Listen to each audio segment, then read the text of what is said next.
আসসালামু আলাইকুম ওয়া রাহমাতুল্লাহি ওয়া বারাকাতুহু। আজকের এই ভিডিওতে আমি আপনাদের সাথে আলোচনা করব যে আমল করলে আপনার হার্নিয়া রোগ ভালো হবে। হার্নিয়া রোগ আপনার হাতের রগ অথবা শরীরের যে কোনো জায়গার রগ ফুলে যাওয়া অথবা হার্নিয়া রোগের অনেক সিমটম আছে। এটা তো আমি মাত্র একটা বললাম, অনেক ধরনের সমস্যা হতে পারে। এই হার্নিয়া রোগ যত বেশি হোক আর কম হোক, আল্লাহ তাআলা এই আমল করলে তাকে রোগ মুক্ত করবেন ইনশাআল্লাহ।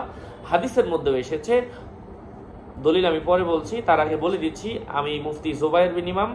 আমার ভেরিফাই ইউটিউব চ্যানেলের ডিসক্রিপশন বক্সে ক্লিক করলে আমার পেজ এবং আমার আইডি আসবে। এর বাইরে অন্য কোনো পেজ নাই, আইডি নাই, সাবধান। আমার নাম আর ছবি থাকলে ওইটা আমি না। প্রত্যেকটা ভিডিওতে আমি সাবধান করি, সতর্ক করি। বারবার বলার পরেও যদি কেউ সাবধান না হয়, এর দায়ভার আমি নিচ্ছি না। কারণ অনেকে আমার নাম অথবা আমার ছবি অথবা অন্য নাম আমার ছবি ব্যবহার করে হাজারোভাবে বিভিন্ন মানুষকে ধোঁকা দিচ্ছে। এই জন্য ডিসক্রিপশন বক্সে ক্লিক করলে পেজ আসবে, আমার নাম আর ছবি দেখেই লাভ দেওয়া যাবে না যে এটা আমার, সাবধান।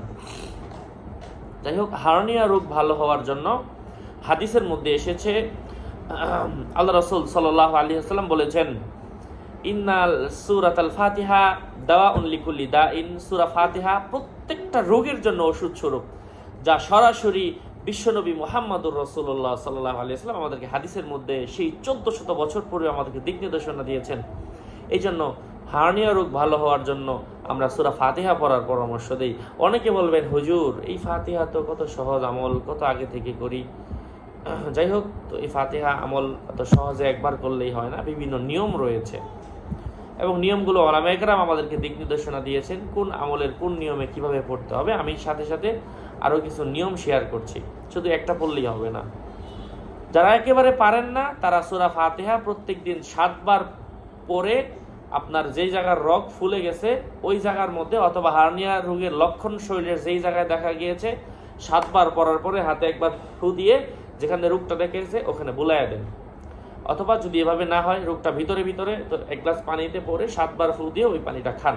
এভাবে রোগটা যেমন আস্তে আস্তে হয়, যেমন আপনার শরীরে এই রোগটা ধরা পড়েছে আস্তে আস্তে, এটা ভালো হতেও সময় লাগবে। এই জন্য এক একজনের এক একটা টাইম অনুযায়ী ভালো হয়। আপনি প্রত্যেকদিন 7 বার করে পরে এই 2টা নিয়ম অনুসরণ করেন। যারা একেবারে পারেন না তাদের জন্য হচ্ছে এই সহজ নিয়ম, আর যারা পারেন তাদের জন্য একটু কঠিন নিয়ম হচ্ছে, আপনারা সূরা ফাতিহা পড়েন 7 বার, সূরাটা ইয়াসিন পড়েন 7 বার, সূরা ওয়াকিয়া পড়েন 7 বার, সূরা নাবা পড়েন 7 বার, সূরাতু আলিফ লাম মিম সেজদা এই সূরা পড়েন 7 বার, সূরাতুল মুলক পড়েন 7 বার, সূরা বাকারার শেষের 3 আয়াত পড়েন 7 বার, এবং সূরাতুল জুমআ এই সূরাটা পাঠ করেন। এইগুলার সমন্বয়ে প্রত্যেকটা সূরা 7 বার করে পড়ে মাত্র 7 দিন এভাবে আমলটা করেন। এটা হচ্ছে একটু কঠিন, এই জন্য এটা সময়টা কম। 7 দিন করেন, ইনশাআল্লাহ হার্নিয়া রোগ যত কঠিন হোক, কঠিন থেকে কঠিন হোক, সেটা ভালো হবে ইনশাআল্লাহ। আরও আপডেট পেতে আমার সাথেই থাকবেন। আমার পেজ এবং আমার আইডি লিঙ্ক ভেরিফাইড চ্যানেলের ডিসক্রিপশন বক্সে দেওয়া। এর বাইরে অন্য কোনো পেজ নাই, আইডি নাই, সাবধান। আমার নাম আর ছবি থাকলে ওটা আমি না। প্রত্যেকটা ভিডিওতে আমি সাবধান করি, সতর্ক করি। বারবার বলার পরেও সাবধান না হলে এর দায়ভার কিন্তু আমি নিচ্ছি না। আসসালামু আলাইকুম ওয়া রাহমাতুল্লাহ। একই কথা বারবার বলি 2-1 মানুষের জন্য, যারা কোনোভাবেই আসলে বুঝতে রাজি না, তাদের জন্য। যাই হোক, আসসালামু আলাইকুম ওয়া রাহমাতুল্লাহি ওয়া বারাকাতুহু।